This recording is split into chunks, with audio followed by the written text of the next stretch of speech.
Assalamualaikum warahmatullahi wabarakatuh. Perkenalkan, nama saya Muhammad Fali Arizik dari kelas 6D Ilmu Komputer, Fakultas Ilmu Komputer, Universitas Bina Bangsa. NIM saya 140122000080. Sini saya akan menjelaskan rangkuman dari materi Bapak Rudianto, mata kuliah Sistem Komputer dan Jaringan. Dosen pengampu Rudianto Eskom MTI dengan nomor induk dosen 0425078702. Materi ini dasar jaringan komputer. Yang pertama, definisi jaringan komputer. Jaringan komputer adalah sekelompok komputer yang terhubung untuk berbagai sumber daya dan informasi, memungkinkan komunikasi yang cepat dan efisiensi kerja. Lalu, perkembangan teknologi.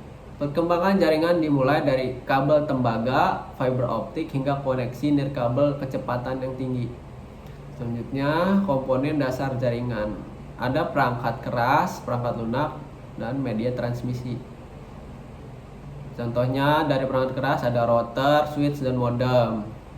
Kalau perangkat lunak, sistem operasi jaringan protokol dan aplikasi yang mengatur komunikasi data.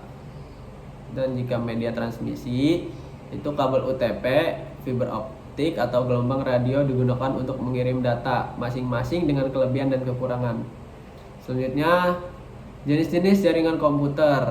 Ada WAN, MAN, dan LAN. WAN itu untuk area geografis luas, misal antar negara. Lalu MAN menghubungkan beberapa LAN dalam satu kota.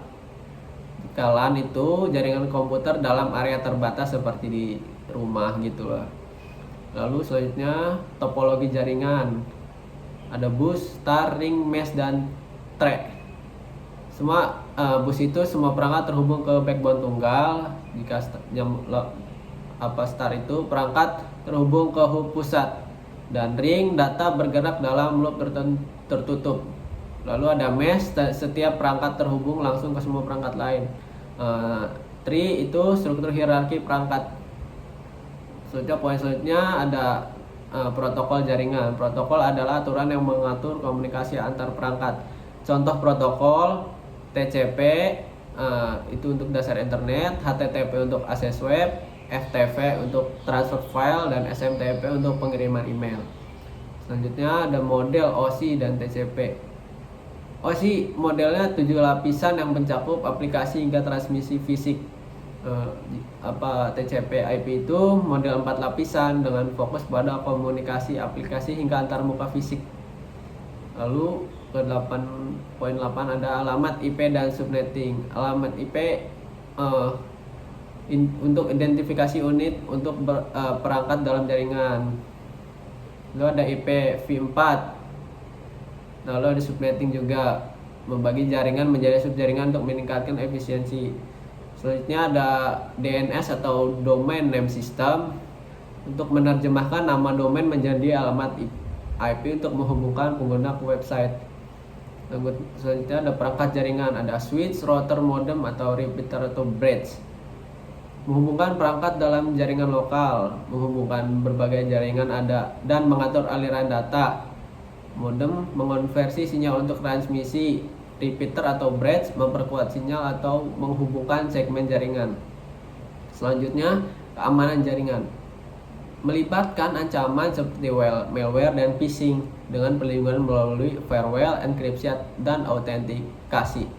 Selanjutnya, wireless networking. Jaringan nirkabel memungkinkan konektivitas tanpa kabel fisik menggunakan Wi-Fi dan Bluetooth serta jaringan seluruh untuk koneksi mobile. Selanjutnya, cloud computing itu model layanan berbasis internet seperti LAS, PaaS, dan SaaS yang mendukung penyimpanan dan komputasi. Selanjutnya ada IoT atau Internet of Things, menghubungkan perangkat fisik ke internet untuk pertukaran data. Masa depan IoT melibatkan AI untuk analisis prediktif dan pengambilan keputusan. Selanjutnya ada troubleshooting jaringan. Metode didiagnosa seperti ping, tracer route, dan wireshark digunakan untuk mengatasi masalah konektivitas, aplikasi lambat, dan masalah perangkat keras. Selanjutnya tren terkini dalam jaringan ya, ada 5G, kecepatan tinggi dan latensi rendah untuk mendukung IoT atau software definite networking, manajemen jaringan lebih berpusat dan otomatis. Dan tren terkini ada network function virtualization untuk mengurangi biaya perangkat keras dengan virtualisasi. Sekian dari saya, kurang lebihnya mohon maaf. Assalamualaikum warahmatullahi wabarakatuh.